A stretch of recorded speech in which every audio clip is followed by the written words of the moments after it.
From the Ashley Kringen studio of the Universal Broadcasting Service, this is Mind of the World with your host, Jerry Hinkle.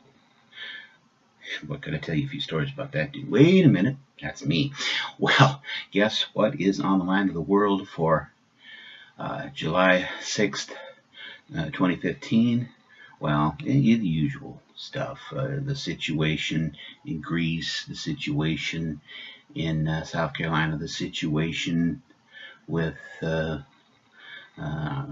always a situation somewhere. We're going to rise above that. We're going to talk about what is on my mind. Today, June 6th, July 6th, excuse me. I had a little bit to drink before the show started, obviously. Okay, so what is on my mind is the fact that it's a very special anniversary for me. It was 19 years ago today that I first drove a Cadillac. A couple of folks got married later on in the afternoon, but oh, wait a minute. Let's back up and tell the story right. For those of you who haven't heard the story before, you're in for a treat. Those of you who have, I'm sorry, we're going to tell it again. And if I forget any details, be sure to bring about it and write about it in the comments. So, it was 19 years ago this afternoon that wasn't anything. Okay, so we was at my cousin's wedding, and Susan was getting married to Greg, who all the fellas called Big G. I don't know why they call him Big G, but I have been doing that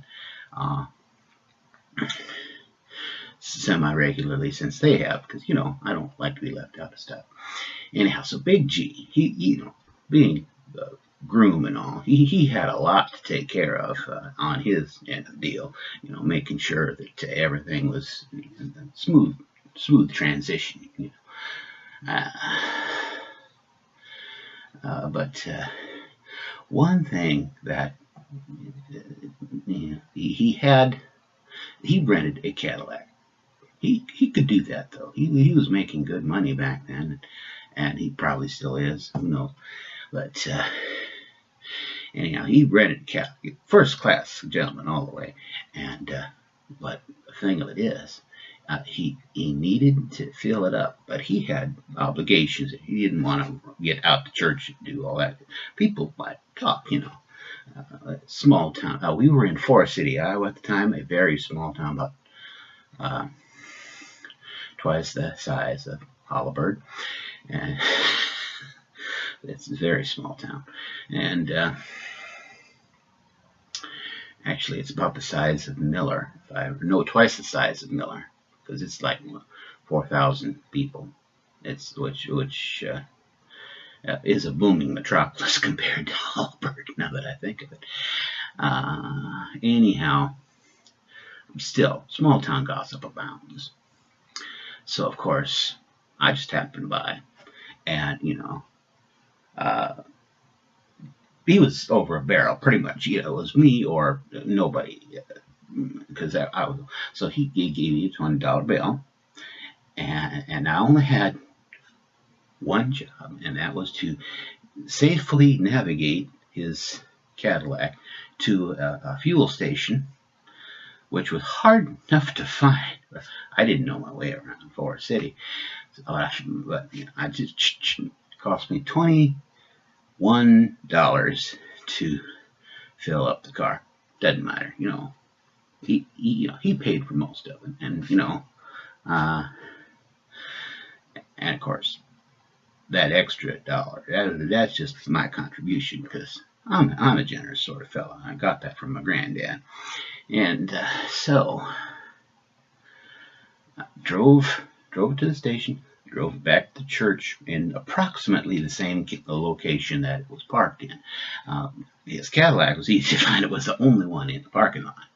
And it was a nice 1996 Cadillac. It was not a used Cadillac that he had rented. And like I say, he's first class all the way. And got to thinking, as I think about that occasion a lot, because Big G, Greg, had to have had a lot of faith in something in order, to think that I could manage to do something that monumental. Of course, he didn't know me that well, but we are still all friends 19 years later, so I must have done a very good job. Just as Greg trusted me with his Cadillac, my Aunt Joe, my Uncle Ken, our whole family, and God trusted Greg with Susan, who is the Cadillac of ladies. For sure, there are fancier ladies than Susan. There are even ladies who are a great deal more plain than she is. But she is a quality lady. She got that from her mother, of course, and her grandma. So, in a way,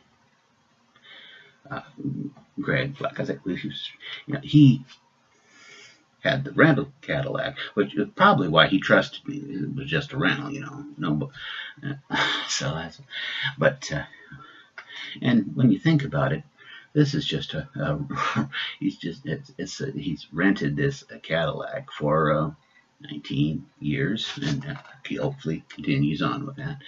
A lot of society tells us that what we have is not good enough. We always have to upgrade, and with cars, you see, got some miles on this car. I think I might have to trade it in for something newer. Well, he hasn't done that, and he better not, because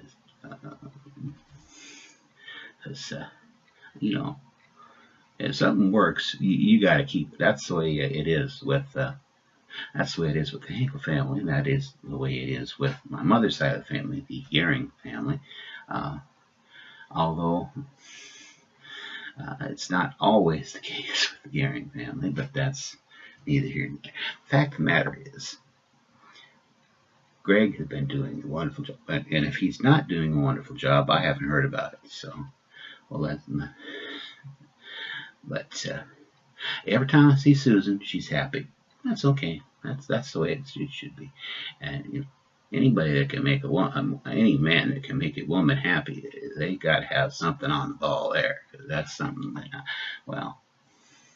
obviously that's something I never done did. So, what have we learned from this? Okay. Marriage is a lot like a car. You have to take care of it to make sure that the tires are properly inflated. Just like you have to, because the road is not smooth in marriage, and that's why your car has to be. You always have to take care. You always have to make sure you got gas in the tank, air in the tire, oil in the crankcase, water in the radiator, and your basic maintenance there. And of course, you got to change that oil every once in a while. Just like, and of course, the thing here is life happens. There's things every once in a while. You change the filter and the oil in the filter, because the filter gets dirty. You gotta clean all the dirt out every once in a while, and make sure things happen, even in the best of marriages.